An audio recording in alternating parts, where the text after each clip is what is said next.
योग दृष्टि समुच्चय, उसमें आठवीं पला परा ढाल में दृष्टि की शुद्धता को देख के प्रवृत्ति चक्र और कुल चक्र, कुल चक्र यानी सिर्फ एक जन्म का व्यवहार, कुल में जन्म होना, कुल में आना। तो सामान्यतया यहाँ पर धर्ममय गति का ही विशेष व्यवहार यानी कि बातें कर रहे हैं। यदि धर्म रहित गति है तो उसका इतना व्यवहार नहीं है। कुल चक्र यानी कि जन्म ऐसा नहीं, धर्म योग्य जन्म मिलना। तिर्यंज गति में भी उनका भी कुल होता है, जन्म मिला है उसको, नरक में भी जन्म मिला है, देव में भी जन्म मिला है। लेकिन ये सारी चीज होने के बाद ये सारी चीजों में उसको धर्म योग्य अवस्था नहीं मिलती। और धर्म की व्याख्या की है, जो अपनी आत्मा को जाने, आत्मा को जानकर उसका अनुभव करे, वही वास्तविक सच्चाई और धर्म है। क्योंकि जब तक बाहर की दुनिया का कनेक्शन खत्म नहीं होगा, मोह माया क्या है, संसार की प्रवृत्ति क्यों है, इस प्रवृत्ति में मेरा इतना इन्वॉल्वमेंट कैसे हो गया, कब मैं निकलूंगा, ये सारी चीजें सोचनी समझनी और उसके बाद निर्णय लेना जरूरी है। हमारी अवस्था रुक जाती है सिर्फ और सिर्फ सोचने समझने में। इसके लिए परंपरा से और संस्कार से जुड़ने वाला वो सम्यक दर्शन से नहीं जुड़ सकता है। परंपरा जो आई है उसमें समझ नहीं सकता मुझे क्या करना है। हमारी पकड़ रहे कि तीन थोड़ी सच्ची है, चार थोड़ी गलत है, श्वेतांबर सही है, दिगंबर गलत है, जैन कुली श्रेष्ठ है। तो आत्मा कहाँ गया? ये सारी बातें किसने पकड़ी? जो परंपरा में जुड़ा उसने पकड़ ली। तो परंपरा में सच्चाई नहीं हो तो भी वो चलता रहता है। और सच्चाई ऐसी होती है कि वो अपने लिए सब कुछ परंपरा में नहीं जोड़ता, अपने लिए वो बदलता है। परंपरा जोड़नी जरूरी नहीं थी, इसके लिए किसी का विरोध नहीं है। लेकिन स्वयं के अस्तित्व के पहचान क्यों नहीं करनी, उनकी बात बाकी क्यों करनी? तो यहाँ पर प्रवृत्ति चक्र कुल चक्र का ये वेद बताया कि जो प्रवृत्ति चक्र में है, इसका मतलब ये है कि वो आत्मा की आराधना के लिए प्रवृत्त हुआ है। प्रवृत्ति रूपी चक्र, कुल रूपी चक्र, कुल चक्र, कुल योग, कुल कुल के अंदर जन्म लेना। तो इसका इतना महत्व नहीं बताया जितना प्रवृत्ति रूपी व्यवहार का महत्व बताया। क्योंकि अयोगी कुले जाया, कल हमने 5 गाथा देख ली कि जो प्रवृत्ति चक्र में रहता है उस प्रवृत्ति में उसको अद्वेषी, गुरुदेव प्रिय यानी कि परमात्मा और गुरु की भक्ति में श्रेष्ठ, करुणावंत, दयावंत और जागरूक यानी कि उपयोगवंत। सबसे बड़ी परिभाषा ये है कि तुम जो कुछ भी कर रहे हो, जो भी तुम्हारा कोई निर्णय है, उस निर्णय के साथ तुम आनंदित हो। तुम्हें कोई जबरदस्ती करना पड़ता है तो मतलब नहीं है, करने के बाद जबरदस्ती छोड़ना पड़ता है तो मतलब नहीं है। जो कुछ कर रहे हैं उस करने में शुरुआत में आनंद है, बाद में आनंद नहीं है। जो कुछ कष्टकारी है, आनंद सोच सोच के आनंद के पीछे दौड़ रहे हो और आनंद नहीं मिल रहा है, ये सारी चीजें उपयोग रहित है। न प्रारंभ में दिखता है और बाद में वहां पहुंचने के बाद न वो छोड़ सकता है। ज्ञानी कहते हैं ये तेरा स्वरूप तो था ही नहीं। तो दयावंत यानी कि जितने गुण थे, अद्वेषी, देवगुरु प्रिय, दयावंत, वो सारे गुण उपयोगवंत जागरूक अवस्था में थे। यहाँ पर 5वीं गाथा में शुश्रूषाधिक अड़गुण संपूर्ण प्रवृत्त चक्र ते कहिए जे। कुल चक्र की व्याख्या हमने की। प्रवृत्ति चक्र में क्या क्या होता है? यम द्वय लाभी पर दुग अर्थी आद्य अवंचक लइए जी। 4 अहिंसा अधिक यम इच्छा प्रवृत्ति थीर सिद्धि नामे जी। शुद्ध रुचे पाड़े अतिचार टाड़े फल परिणामे जी। शुश्रूषा के 8 गुण होते हैं। बुद्धि के अलग अलग 8 गुण जो शुश्रूषा यानी के उसके साथ स्पष्टता जुड़ जाती है, उसको पता चल जाता है क्या है। एक आदमी सोना खरीदता है तो वो ऑलरेडी उसका 10 लाख रुपया पे कर रहा है, तो यूं ही पे कर रहा है कि उसको पता है कि उसके गुण धर्म क्या है, उसकी क्वालिटी क्या है, उसका मूल्य क्या है। तो जो पेमेंट दे रहा है वो ऑलरेडी बहुत सारी चीज़ों से पास होके दे रहा है। बहुत सारी उसने पहचान की है, बहुत सारी टेस्ट की है, कस, छेद, ताप, ऐसे 3 गुण होते हैं सोने को परखने के। उसने सोने की परख की पूरी प्रैक्टिस की है, बाद में सोना खरीदा है, डायरेक्ट तो खरीद नहीं सकता। एक निर्णय पर आना, इसका मतलब पूर्व में उस निर्णय जो सत्य है ना, उसके अनुसरण, उनका अनुसरण करना। निर्णय तक आने के पहले उस निर्णय का जो अनुसरण है वो बार बार करना। यानी कि आज जो कुछ कर रहे हैं उसमें पूर्व में जो ऐसा ज्ञान था, उस ज्ञान के कारण आज हम वो कर रहे हैं। यदि पूर्व का ज्ञान सही नहीं था और बदल सकते तो हमारा सारा व्यवहार भी बदल जाता है। तो जो कुछ चल रहा है उसमें कुछ न कुछ हमने हमारी धारणाओं के साथ बहुत सारी चीजें बांध के रखी है, और वो धारणाओं के कारण ये सब चलता रहा। तो यहाँ 8 प्रकार के शुश्रूषा के गुण आते हैं कि शुश्रूषा जो सत्य सुनने की इच्छा, सत्य तत्व पाने की तमन्ना, सत्य का स्मरण होना वो भी जरूरी है। स्मरण, एक स्मरण आता है, एक श्रवण आता है। श्रवण जो है, सुनना जो है, वो भी हमें पता होना चाहिए कि कितना ये श्रेष्ठ है, कितना ये सात्विक है। जैसे वैसे बात भी लोग सुन सकते हैं, जैसी वैसी बातों में भी जुड़ जाते हैं। जो कसाय और संसार बुद्धि कारक है उसमें भी उसे आनंद आता है। तो वो सारी चीजों में यदि वो रह गया तो इसका मतलब उसे शुश्रूषा यानी कि तत्व की इच्छा नहीं है। शुश्रु का नाम का गुण यहाँ पर क्या व्याख्या देगी? शुश्रुदादिक अडगुण संपूर्ण, शुश्रुदादि के तत्व की इच्छा जानने के, शुश्रूषा आदि तत्व इच्छा जानना, इसके 8 गुण बताए अलग अलग। प्रवृत्ति चक्र से कहिए रे, वो प्रवृत्ति चक्र में आगे बढ़ता है। कुल चक्र में आगे जन्म हो गया, धर्म की दृष्टि से धर्म प्राप्त हो, ऐसा योग, ऐसा व्यवहार, ऐसी योग्यता मिल गई। योग्यता मिलना यानी योग्यता प्रकट करना। यूं योग्यता प्रकट न हो तो वो भी योग्यता नुकसान कारक यानी निष्फल है। कोई वस्तु का संयोग मिलना, जो चीज का जो स्वरूप है उसे न पहचानना, तो फिर रिजल्ट कैसे मिलेगा? हमें जो कुछ मिला है वजह क्या थी? जानवर की दुनिया में वो योग्यता नहीं है, देवों की, मानव की और तिरेंज की दुनिया में योग्यता नहीं है। योग्यता यानी अनुकूलता नहीं, योग्यता यानी तुम चाहो वो तो भी नहीं, योग्यता यानी तुमने जो क्रिया सोची है वो करो वो नहीं। योग्यता यानी कि जो प्रवृत्ति चक्र को खत्म करे, प्रवृत्ति चक्र। क्या बोला? कुल चक्र, कुल में जन्म होना, कुल की परंपरा बढ़ती रही, एक जन्म दूसरा जन्म, गतियों की परंपरा बढ़ती रही। प्रवृत्ति चक्र, जो प्रवृत्ति कर रहे हो, जो प्रवृत्ति का 2 मीनिंग बताए। एक चक्र होता है वो गतिमान होता है, हाँ, चक्र गतिमान होता है तो काम का है, वरना वो भी चक्र कितना भी नया हो, गाड़ी नहीं है लेकिन चल नहीं रही, 5 साल से वहीं पड़ी है। अब 5 साल से वहां पड़ी है, कोई भी मिसयूज नहीं हुआ है, तो जाम तो हो जाएगी ना, बिगड़ेगी तो सही ना। चीज यदि यूज होती है तो निखर जाती है, यूज नहीं होती तो बिखर जाती है, 2 में से एक।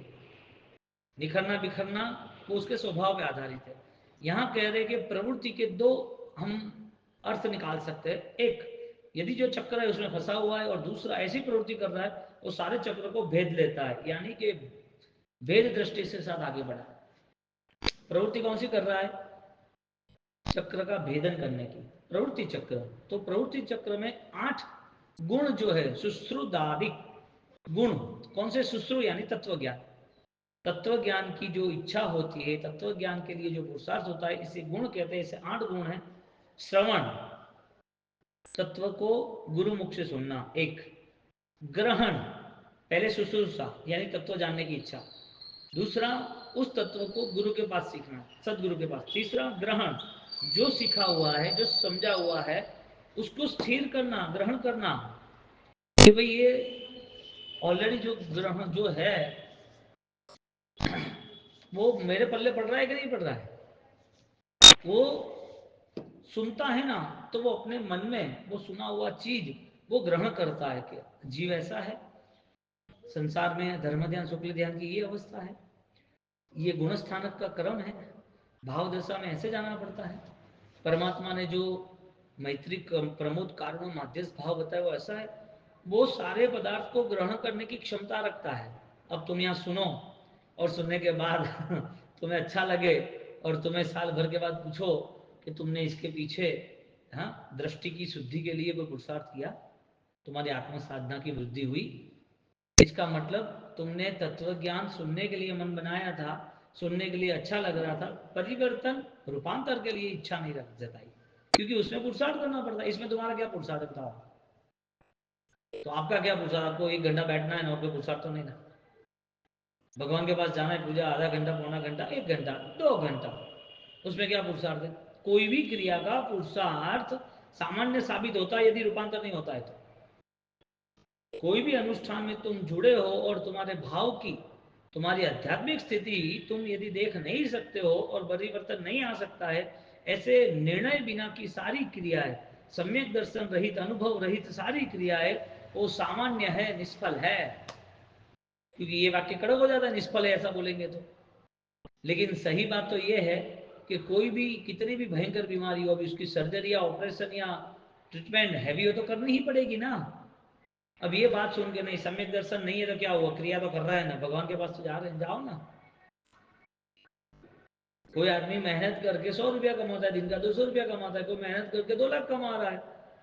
तुम्हारा फोकस क्या है? 200 का है, 2 लाख का है? तुम्हें धर्म क्रिया करके क्या करना है? पुण्य कमाना है कि आत्मा को ऑलरेडी पहचानना है, आत्मबल तक पहुंचना है? तो ये बात तो समझनी पड़ेगी ना, चाहे कितनी भी कठिन हो। निर्णय रहित जो अनुष्ठान होता है उसमें क्या बल है? पुण्य का बल है, संसार का बल है, लोगों के मान सम्मान का बल है। लोग टाइटल दे देंगे, तपस्वी है, ज्ञानी है, अशुद्ध प्रिया क्रिया पालक है, चारित्रवंत है, ध्यानी है, ज्ञानी है। उन्होंने तो वैभवतमाज राय को उसका लिख लिया। अरे करना क्या उनको वैभवतमाज को लिख के? किसके लिए लिखना है? तत्व दूसरे के लिए कि खुद के लिए? तत्व किसके लिए है? यदि भगवान ने 12.5 साल तक अपने आप में द्रव्यानी युग में स्थिर नहीं रहे होते तो ये भी यहां नहीं मिलता उनको। अनंत संसार गया किसकी वजह से? जैन दर्शन हमें अध्यात्म बोध को ऑलरेडी दर्शाता है, करीब लाता है। तो प्रभु महावीर का जीव जो था वो भी पहले कहां था? सम्यक दर्शन के बाद उनकी यात्रा समाप्ति का क्रम शुरू हुआ कि अब अंत निश्चित है। कब है? सम्यक दर्शन ने तय किया। तो जो प्रवृत्ति चक्र उसे 8 गुण, शुश्रूषाधिक 8 गुण, 8 गुण यहाँ संपूर्ण पूर्ण रूप से वो वहां प्रवेश करता है। क्योंकि यू अभी तो अंतिम दृष्टि है ना, अभी तो खत्म संसार, कैसा उसका जीवन है। तो इस जनरल बताते हैं कि इस दृष्टि में ऑलरेडी इसी तरह वो आगे बढ़ता है। हमें ऑलरेडी परमात्मा के प्रति इतना स्नेह बढ़ता है, इतना उपकार की दृष्टि से इतनी भक्ति करने का भाव होता है कि प्रभु तुम मिल जाओ वो जरूरी नहीं है, तुमने जो ज्ञान दान दिया है ना वहां तक मैं पहुंच जाऊं वो मिल जाए वो जरूरी है।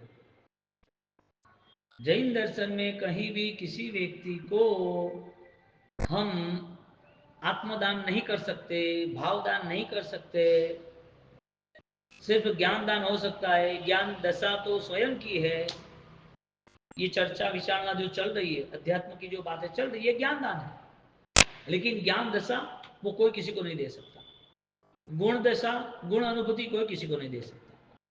वो व्यक्तिगत रूप से, यानी कि हमें खुद को घुटना पड़ेगा। तो यहाँ पर 8 गुण में भगवान, वहां तक भगवान बनने वाली जो आत्मा है, जिनका अपूर्व ऐश्वर्य आत्मा में प्रकट हो गया है, वो प्रकट होने की वजह ये है सब कुछ। तो ये पूरा सिक्वेंस यानी कि साइकिल चली। फिर तत्व ज्ञान, सत्य जानने की इच्छा, वो कब होती है? जब उसे आत्मा की सच्चाई, द्रव्यानुयोग, द्रव्य का व्यवहार करने का आनंद आता है, खोज शुरू होगी। तत्व यानी मेरी आत्मा की शक्ति। अब कहाँ मिलेगा बताओ आप? जैन दर्शन से विशिष्ट बोध दादा गुरुदेव रायन सूरी महाराज साहब ने क्रियोद्धार किया। क्रियोद्धार किया कि सत्ता का उद्धार किया? उन्होंने जगत को नमस्कार महामंत्र की आराधना से तीर्थंकर केवल ज्ञानी की स्वरूप दशा को बताकर आत्मभाव कैसा प्रबल होता है खुद के जीवन में उन्होंने अपनाया। और वो भी सिर्फ बताने के लिए या क्रिया के व्यवहार से नहीं, उन्होंने अपने आप को इतना मजबूत बनाया कि उनकी 1.25 करोड़ की साधना हो रही है तो वो निश्चित एक मैसेज जा रहा है कि एकांत में, 8 अट्ठाई में, ठंड में, जंगल में, भयंकर जानवरों के आसपास, और वो इतनी आतापना लेके इतनी कठिनाई में भी आत्मबल में स्थिर खड़े हैं। ऐसा ओम रेम से मरा नमः का जाप क्यों? एक बार तो 1.25 करोड़, ऐसे 25 करोड़ का जाप किया क्यों भाई? तो खाली बातें थोड़ी की उन्होंने। आज दादा गुरुदेव रायन सूरी महाराज की, उनकी जो आध्यात्मिक स्थिति थी वो हम सोचते ही नहीं है। हमारा सबसे बड़ा दुर्भाग्य, रायन सूरी महाराज को हमने संसार हेतु मान लिया, सबसे बड़ा दुर्भाग्य। हम यही सोचते कि हमें कुछ मिल जाए, हम वहां चले जाए। यानी कि धर्म की दृष्टि से कोई सौदाबाजी नहीं है, और धर्म इतना सस्ता बना दे वाला वो व्यक्ति सस्ता ही होता है, उसके पास कोई ऐसा मूल्य नहीं है धर्म की दृष्टि चुकाने के लिए। अब यहाँ 8 दृष्टि, और वो भी योगातीत बनने के लिए, सारे संसार के बंधन से मुक्त होने के लिए, और उसकी स्थिति वो निर्मित नहीं होती। इतना श्रेष्ठ आलम तीर्थंकर का, और तीर्थंकर की उपासना करने वाले दादा गुजर रायन सूरी महाराज, जिन्होंने अपने 2 दिन पहले तो बोल रहे कि मेरी आत्मा को अब यहाँ नहीं रहना है, मैं निकल रहा हूँ। आत्मा का कितना बोध होगा, देखिए कितनी भिन्नता होगी कि पराया है, सब कुछ अनित्य है, अनित्य का साथ मेरे पहला भी व्यवहार नहीं था, मैं आत्मा के साथ रहा था, आज मेरी आत्मा को सुकून है, मुझे मेरी आत्मा के साथ रहने देना। अब मैं यहाँ पर समाधिस्थ ध्यानस्थ अरिहंत के ध्यान में, आत्मबोध में, आत्मा की स्थिरता में मैं रह रहा हूँ। कौन व्यक्ति कह सकता है कि 2-3 दिन के बाद मेरी आत्मा साधना के लिए दूसरे भव में जा रही है? यानी शरीर का कोई व्यवहार ही नहीं। इतनी विद्या, इतनी शक्ति, इतने देवों का उनका आना जाना, देव उनके आसपास रहते थे, तो भी उनके प्रति कोई भी लगाव नहीं। एक ही ध्यान, आत्मशक्ति विकसे और आत्मशक्ति के लिए लोग जुड़े तो अच्छी बात है, उनको मैं बोध देता रहूंगा मेरे उपकार के लिए, यानी कि मेरी आराधना के लिए। बाह्य भावी खत्म हो गया। ऐसे थोड़ी पूजनीय बने, ऐसे थोड़ी 700 साढ़े 700 मंदिर बनाने वाले बैठे। अधिकतर लोग ऐसे हैं जिनको ऐसा लग रहा है कि रायन सूरी महाराज को हमारे लिए बैंक है, जो चाहो वो मिल जाएगा। अब ऐसी बात करने जाए तो उसको रिएक्शन आता है, मेरे पास खड़ा भी नहीं रहता। एक मौसी क्या कह रहे हैं, पूरा संसार जो खड़ा है सिर्फ और सिर्फ इस भव के लिए ही सारी धर्म व्यवस्था बनाए रखी है, और उसमें कोई कठिनाई आती है और उस कठिनाई में श्रद्धा नहीं है, इसके कारण वो अपने देवगुरु धर्म को छोड़कर भी, जहाँ चमत्कार होगा और वो हिंसा भी होगी तो भी चलेगा, भयंकर पाप होगा तो भी चलेगा, धर्म को बेच देना हो तो भी चलेगा। इसके लिए धर्म श्रवण तत्व ज्ञान वाला होना जरूरी है। वो शुश्रूषा नाम का दुम कितना महत्वपूर्ण है कि तुम्हारी स्थिरता, तुम अपने धर्म को समझकर, अपनी आत्मा को समझकर तुम आगे बढ़ सको। बोलो यहाँ पर तय किया कि जैन है इसके लिए ये करना ये नहीं करना, नहीं। अध्यात्म है इसके लिए, ये तुम्हारे लिए प्रोटेक्शन है। अध्यात्म इसके लिए तुम्हारे लिए प्रोटोकॉल है कि ये नहीं होगा। अध्यात्म की दृष्टि है मिथ्यावस्था नहीं करना। अध्यात्म की दृष्टि है तो तुम्हें ऑलरेडी तुम्हारे देव गुरु धर्म के प्रति संपूर्ण श्रद्धा रख के उस परमात्मा तुल्य आत्मा को मिलना पड़ेगा, पहचानना पड़ेगा, अनुभव करना पड़ेगा। तुम्हें जैन दर्शन से जुड़ना है तो तुम्हारी आंतरिक स्थिति में क्या बदलाव आ सकता है वो तुम तय करो। शुद्ध अशुद्ध क्या है, सत्य असत्य क्या है, तो तुम्हें ये जीवन क्यों मिला, तुम्हें ये दर्शन क्यों मिला, ये क्रिया क्यों मिली, और सबसे बड़ी बात, आज ऐसा कौन सा पुण्योदय है कि तुम्हारे पास वो संकल्प आ सकता है, इसी दृढ़ता के साथ आ सकता है कि अब मेरा जीवन मेरे आत्मबोध के साथ जुड़ेगा। क्रिया मिली है, इतना ही परमात्मा का उपकार है। देव गुरु बसाए कब तक, धर्म का उपकार कब मानेंगे, देव गुरु धर्म बसाए, वो नहीं होता है। 8 गुण बताते हैं। शुश्रूषा फर्स्ट, हाँ, तत्व जानने और सुनने की इच्छा। श्रवण, सुनना, गुरु मुख से सुनने का, कौन कोई बोलेगा तो सुनेगा। तीसरा ग्रहण, जो सुना है उस अर्थ को ग्रहण करना। चौथा धारणा, सुनी हुई चीज, सूत्र और अर्थ दोनों सुना है ना, अब उस सुनी हुई चीज को न भूलना, स्मृति में रहना, धारणा शक्ति।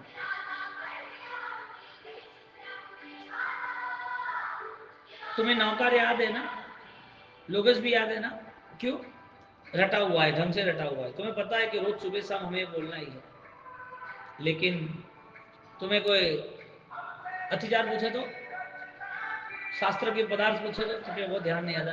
भगवान को याद मत रखना, चलेगा, तू वो याद मत रखना, चलेगा, लेकिन आत्मबोध जब भी तुझे हुआ था वो तो याद रख। आत्मबोध सत्य है ऐसा तुझे जब भी पता चला तब तो याद कर, ये कब याद करेगा? यानी कि जो हमारे जीवन के लिए, अध्यात्म के लिए उपकारी है, ऐसी चीजों को विस्मृत न करना, धारणा। 5वां गुण विज्ञान आता है, विज्ञान, विशिष्ट बोध। विज्ञान यानी विशिष्ट ज्ञान, विशेष ज्ञान। अब तुम्हारे ज्ञान में कहीं भी कुतर्क नहीं है, शंका नहीं है, तुम्हारे ज्ञान में कहीं भी कोई भी चीज को लेके कंफ्यूजन नहीं है।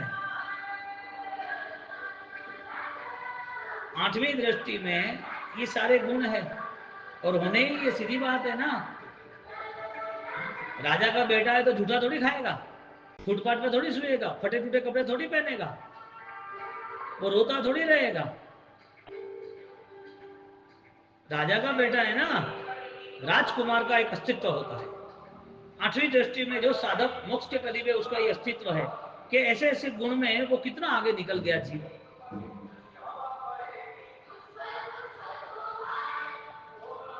विशेष ज्ञान उसका, अब संशय खत्म हुआ, विपर्य विपरीत बोध कोई भी नहीं आता। तुम्हें डॉक्टर की दवाई लेने जा रहे हो और चेक कर रहे हो डेट कौन सी है, उसमें कंटेंट कौन सा है, दवा कौन सी है, वो तो बड़े टाइटल से पता चल ही जाएगा। कोई आपका सिरप है खांसी का और वो अडुसोल नाम का सिरप ले लिया आपने, उसमें अंदर कंटेंट लिखा है, उस कंटेंट में, ये तो आयुर्वेदिक है, फिर भी उसमें लिखा हो इंग्लिश में पॉइजन 0.02%। आप उनको डॉक्टर को पूछोगे कि नहीं पूछोगे? पूछेगा कि क्या है, डॉक्टर डॉक्टर नहीं बोलेगा, डॉक्टर को भी पूछो तो भी ठीक है, डॉक्टर बोले मुझे कोई विश्वास है कि नहीं है। दुकान पे तुमने पूछा, दुकान वाले बोला तुम्हें चाहिए तो ले जाओ वरना टाइम वेस्ट मत करो। तुम लेके आए, डॉक्टर को पूछा कि इसमें पॉइजन में लूँ कि नहीं लूँ, तो क्या तुझे दर्द खत्म करना है या नहीं करना है? तू पढ़ा लिखा है कि मैं पढ़ा लिखा हूँ, तुझे ज्ञान है तो तेरे हिसाब से कर, तू मुझे पूछ रहा है ना। तो मैं यहाँ पर हॉस्पिटल या मेडिकल लेके बैठा हूँ तो किस वजह से बैठा हूँ? बिना ज्ञान के बैठा हूँ? नहीं नहीं नहीं, बरोबर है। लेगा कि नहीं लेगा? नहीं लेगा। तो सब जगह उस कंटेंट में ये क्या करेगा? यहाँ पर जो स्पष्ट ज्ञान वाला होता है वो अपने निर्णय पर, अपनी विज्ञानता पर, स्थिरता पर अखंड यानी कि सही उतरता है। धर्म का यदि, आत्मा का यदि स्पष्ट बोध है, अब उसे डाउट्स कराओ, शंका में ले जाओ, सिमंद स्वामी हो गए कि नहीं हो गए? ये आत्मा जो है चिट्ठी का, उसमें अनंत दर्शन ज्ञान चाहिए होता कि नहीं होता? ये सोच ही नहीं बनती है, तो हम इतनी हाई लेवल की बात कर रहे हैं, बनता ही नहीं। उतना तो जो जीवन में रूटीन है उसमें सेट हो गया, जो रूटीन है उससे सेट हो गया, वो कैसे चैन लाएगा? यहाँ पर विदाउट डाउट्स यानी कि धारणा शक्ति और विज्ञान, विदाउट डाउट्स वो आगे बढ़ता है। अब जब इतना महान ज्ञान होता है तो महान ज्ञान के साथ कैसा जीवन होगा, उसका कैसा व्यवहार होगा? कराओ उसको गुस्सा, कसाय, दंभ, माया, चालबाजी, गलत व्यवहार कराओ उसको, कर सकेगा? वो अलिप्त रहेगा, उसे पता होगा तो भी वो दोष नहीं देखेगा। वह जो अर्थ जाना हुआ है उसका आगे पीछे अनुसंधान करेगा। अभी तुम्हारा बोध तो स्पष्ट है, तुम्हें अध्यात्म की बात तो पता चल गई कि भगवान ने सम्यक दर्शन का गुण ऐसा बताया है, सम्यक दर्शन के बाद वृद्धि धर्म की आराधना अध्यात्म की दृष्टि से वापिस प्रत्याख्यानी अप्रत्याख्यानी कसाय त्याग के साथ आगे बढ़ती है, ये तो पता चल गया है। अब अन्य दर्शन की जब बात आए, अन्य दर्शन में जब ज्ञान दशा की, अध्यात्म की बात आए, तो वो एक दूसरे से कंसल्ट करता है कि जैन दर्शन में ये अध्यात्म की बात यहाँ जो गहरी है ना, वो बहुत कम जगह बताई है। वो अपना ऊह छठा नाम का गुण, उसमें वो अनुसंधान से विचारणा करता है विद कंसल्टिंग। यानी कि यदि आपका शंका रहित ज्ञान है तो आप किसी अन्य दर्शन के अन्य चमत्कारों से नहीं जुड़ेंगे, वो तो है, लेकिन किसी ने आपको कोई स्मार्टनेस यानी कि दिमागी कोई बात की तो भी तुम्हारा कनेक्शन है। तो जैन दर्शन में इसके लिए क्या महत्व है, इसका क्या रिकॉर्ड्स है? अब बताओ, तुम कोई चमत्कार से प्रभावित होने वाले हो? मैना नहीं हुई, सुलसा नहीं हुई, क्यों? अनुसंधान। या 25वें तीर्थंकर तो नहीं हो सकते।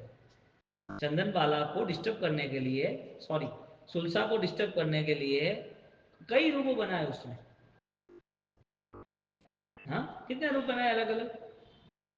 उन्होंने बोला 25वें तीर्थंकर आए गए, समोसन बैठा है, भगवान आए हैं, और भगवान सुलसा तुझे याद कर रहे थे तो परम स्वामी का है। गांव वाले बोल रहे कि हम तो ये भगवान आए, ये भगवान है, सब दर्शन कर लिए, अब तू नहीं आई, अब तो आ, अब तो तेरे भगवान आ गए तीर्थंकर, तो 25वें तीर्थंकर हो ही नहीं सकते। इन लोगों का ये जीवन सफल है। बाकी तो जो गमान है उसके पीछे दौड़ने वाले को मिला क्या है, पूछ लो आगे 10-15 पीढ़ियों को या अभी लास्ट 2-4 पीढ़ियों में। गमाने के लिए कुछ पाना है क्या? और जो पाना है उसमें क्या मिला, वो विश्वास क्या है वो तो बताओ। यानी कि अर्थ की दृष्टि से, समृद्धि पुद्गलों की दृष्टि से ये नियम बना कि जो जाने वाला है उसको पाने की कोशिश क्यों करना, ज्यादा पाने की कोशिश क्यों करना, क्योंकि उसका रिएक्शन आने वाला है। अब दूसरा थिंकिंग ये बना कि तुम्हें जो पाना है उसके लिए जो कुछ कर रहे हो वो विश्वास है कि मेरी क्रिया मुझे उपकारी साबित होगी। आज सुलसा के पास जो ऑलरेडी कॉन्सेप्ट था, कॉन्फिडेंस था, वो तो सम्यक दर्शन आधारित था, यानी कि स्पष्ट बोध था। वह जो छठा गुण है उसमें वो कनेक्टिविटी कर रही है, अनुसंधान कर रहा है साधक कि ये मैं करूं या ना करूं, ये किसके लिए करूं, परिवर्तन कैसे आ सकता है। स्पष्ट जितना सत्य तुम करीब चाह रहे हो, कि जितना सत्य को आप अनुभव में ला रहे हो, इतना इतना आपका आनंद परम बनता है, आरम श्रेष्ठ बनता है आनंद। वरना तो जहाँ इतनी ऊंची बातें, इतना श्रेष्ठ अध्यात्म जैन दर्शन का, अब कहाँ उसको वो सारी मेरा पराया निंदा कंपैरिजन रही नहीं ना। दृष्टि में स्वयं को देख रहा है, उसे कंपैरिजन कैसे रहेगी। ये हमारा सब अच्छे है, ये साधना अच्छी है, ये क्रिया अच्छी है, ये व्यक्ति अच्छा है, इसने ये अच्छा कार्य किया, ये अनुमोदना योग्य है, ये सारी चीजें आत्मा के लिए उपकारी है नहीं है ना। तो अनुमोदना करके क्या मिला, तीर्थ यात्रा करके क्या मिला, भगवान के पास बैठ गए ऐसे लोग, पहली देशना नहीं सुन पाए, नहीं समझ पाए, इसके लिए 8 गुण बताए कि भाई तत्वबोध दिया लेकिन भाव नहीं आया, तो ये तो होना ही है। सातवां गुण अपोह, छठा ऊह यानी कि कनेक्टिविटी, सातवां अपोह, अपोह यानी कि विचारणा करते करते, सोच बनाते बनाते, कंपैरिजन करते करते, तत्व का बोध घूट घूट कर कहीं भी छोटा सा भी कोई दोष रह गया है, कोई अनुचित है, तो उस चीज का त्याग करता है, अनुपपत्ति, उस चीज को छोड़ने के लिए राजी हो जाता है। आप देखो, जो निन्हो हुए, निन्हो यानी कि मिसगाइड, भगवान होने के बाद भगवान की बातों को वो तय नहीं कर पाए, ऐसे मिसगाइड हो गए थे। इसके कारण वो केवल ज्ञानी सामने खड़े फिर भी छोड़ने के लिए राजी नहीं। तत्व ज्ञान सीखा, तत्व ज्ञान का बोध दे रहे, तत्व ज्ञान क्या है वो सब पता है, फिर भी ये जो भगवान ने जो बताया जीव अजीव नौजीव, तो नौजीव नहीं हो सकता क्या, नहीं हो सकता है क्या। अब वहां पर वो विरोध में खड़ा रह गया। यहाँ पर अपोह कहते हैं कि आपकी विचारणा विशिष्ट होने के बाद उसमें भी यदि कहीं उस ज्ञान में, उस उजाले में कहीं भी कोई जगह पर डाउट्स आया है, कोई भी ज्ञान की मात्रा से, ज्ञान की शुद्धि से गिरना हुआ है, तो भी वो नहीं करने देता, अनुपपत्ति यानी कि त्याग करता है, वो ग्रहण नहीं करता है किसका, जिसमें अघटित अनुचित हो वो। और लास्ट 8वां गुण आता है तत्वाभिनिवेश, तत्व के सामने ही रहता है, अभिनिवेश, तत्व के साथ ही जुड़ा रहता है। यह संस्तुत सकल सकल मांगमय तत्व बोधा, क्या शब्द रखा, तुम्हारी जो स्तुति है, भक्ति है, यह संस्तुत, तुम्हारा जो बोलना है, बैठना है, देखना है, वो सब क्या होना चाहिए, सकल वांगमय, सारा व्यवहार तत्व बोध से जुड़ना चाहिए, क्योंकि सब कुछ तत्व में ही है। गौतम स्वामी ऐसे थोड़ी सरेंडर हुए, कैसे हुए सरेंडर उनके पास ही साधना तो थी ना, लेकिन साधना में साध्य नहीं। हरिभद्र महाराज कैसे सरेंडर हुए, चंड को कैसे सरेंडर हुआ, आत्मबोध हुआ नहीं ने काम शुरू नहीं होता तो अनंत काल चला गया, और जिसका हो गया एक क्षण मात्र में निकल गया आगे। बोलो किसके बंधन है, आपकी साधना में बंधन क्या है, परिवार, शरीर, क्रिया, गुरु, धर्म, बंधन क्या है, क्या चीज आपको आगे नहीं बढ़ने दे रही। इसका मतलब आगे हो तुम, आपका विकास हो गया ना क्रिया से, क्यों,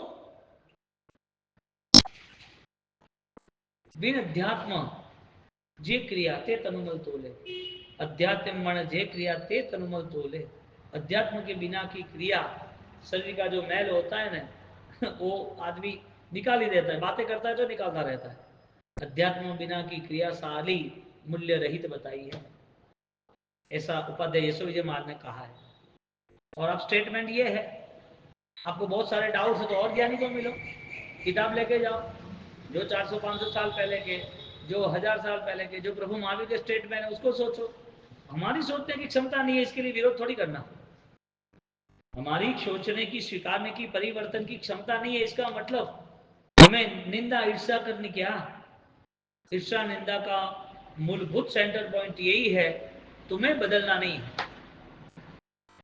तत्वाभिवेश, चर्चा विचारणा करने के बाद, तत्व के साथ बातें चीते होने के बाद उसका स्वीकार ऐसा करता है कि वो निश्चित बन जाता है। ऐसे यहाँ पर फर्स्ट सुश्रुताधिक, 5वीं गाथा में सुश्रुताधिक अड़गुण पूर्ण प्रवृत्ति चक्र कहिए जी, अभी अभी उसकी एक्टिविटी स्टार्ट हो गई।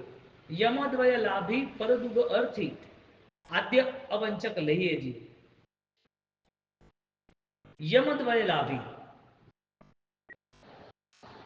यम यानी 4 प्रकार के, उसके 2 प्रकार के लाभ बताए। इच्छा, एक यम किसे कहते हैं? यम नियम ऐसा आते हैं, आगे आए आगे की दृष्टि में आप पढ़ोगे ध्यान रहेगा। यम के 4 अलग भेद, उसमें इच्छा, प्रवृत्ति, स्थिरता और सिद्धि। इस 4 भेद में यमद्वय लाभी 2 भेद जो है वो इच्छा और प्रवृत्ति प्राप्त करने के लिए योगी को बताए, और स्थिरता और सिद्धि जो दूसरे जो भेद है वो दूसरे भेद आतुरता यानी कि शीघ्र आगे बढ़ने के लिए 4 में 2 विभाग कर दिए। पहले जो 2 है इच्छा और प्रवृत्ति, 4 भेद है यम के, इच्छा, प्रवृत्ति, स्थिरता, सिद्धि। इच्छा और प्रवृत्ति जो है वो प्रवृत्ति इच्छा प्राप्त करने के लिए है, और दूसरा स्थिरता और सिद्धि वो प्राप्त करने के बाद बैलेंस में और फाइनली रिजल्ट में आने के लिए। तो स्टार्टिंग जो है इच्छा में आना जरूरी है, जो इच्छा हो रही है उसको करना जरूरी है। प्रवृत्ति यम द्वय लाभी ऐसा शब्द लिखा, तो 2 लाभ बताए। एक तो इच्छा होनी जरूरी है, तो जो प्रवृत्ति हम कर रहे हैं अभी, पूजा पाठ सामायिक प्रतिमा, वो करना है, डबल करना है, ज्यादा करना है, डबल पावर से करना है, नहीं करना ऐसा नहीं। इच्छा के साथ प्रवृत्ति करना, मुझे करना है, मेरी इच्छा है, मैं क्यों नहीं करूं। और फिर इस चीज को स्थिरता में लेके जाता है। थर्ड और फोर्थ और सेकंड कॉन्फिडेंस है कि अब मेरा धर्म निश्चित हो गया है, तो वो अब एकदम बैलेंस में आ जाता है, सिद्धि तक पहुंच जाता है। ऐसे 4 भेद जो है वो चारों के 4 भेद योगावंचक, क्रियावंचक और फलावंचक में रहते हैं।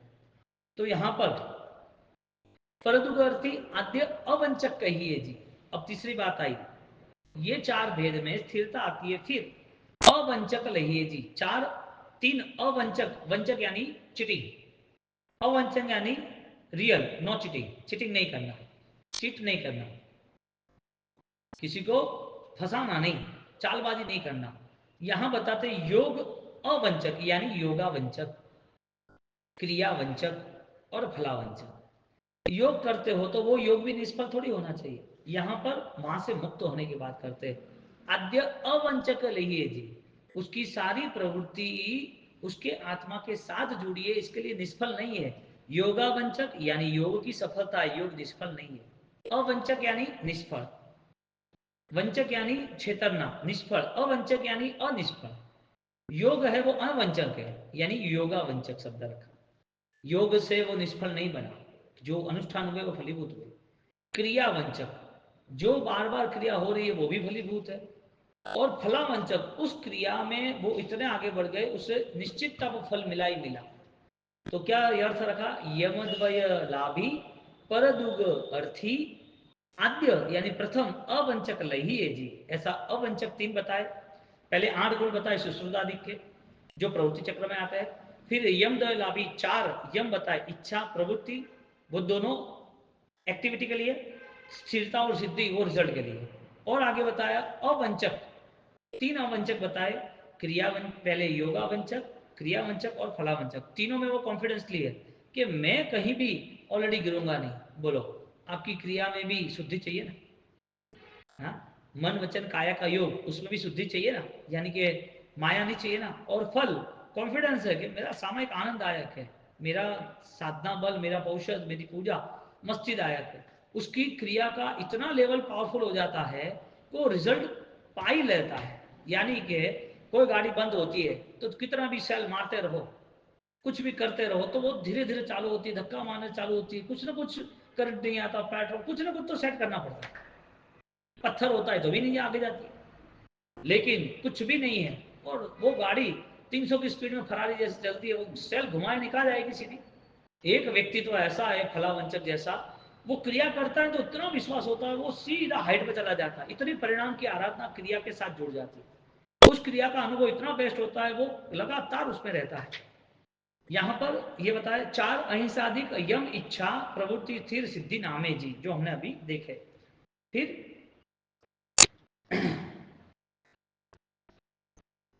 शुद्ध रुचि पाड़े अतिचार टळे फल परिणामे जी। अब रुचि पूर्वक सारी पालना है, जबरदस्ती नहीं है। अतिचार टाले, दोष यहाँ अल्प भी नहीं होता है, फिर भी हमारे पर उपकार के दृष्टि तक पहुंचने का लक्ष्य तो बनाए, दोष टाले फल परिणाम है जी।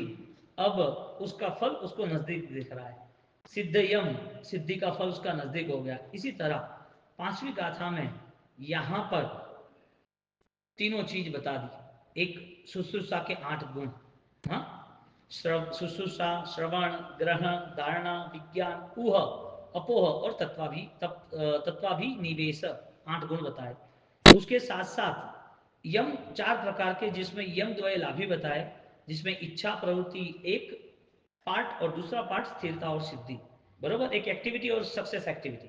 तीसरे में यहां पर यम यानी कि अवंचक लगिए, 3 योगावंचक, क्रियावंचक और फलावंचक, तीनों में कहीं पर भी वो चीटिंग नहीं करता है। ऐसे चारों चार जो है, यानी 3 स्टेज बताए, एक ज्ञान का शुश्रूषा का, यम द्वय के दोनों लाभ और तीसरा योग के अवंचक, तीनों में कहीं पर भी वो जबरदस्ती से नहीं होता है, शुद्ध रुचे रुचि इच्छा रहित, अतिचार नहीं, अतिचार रहित, और उसका फल वो वहां पर प्राप्त करता है। इसी तरह यहाँ 5वीं गाथा पूर्ण हो रही है और इच्छा योग से, यानी 8 दृष्टि में 8वीं ढाल का यहाँ पूर्णा होती, यानी 8वीं ढाल की 5वीं गाथा।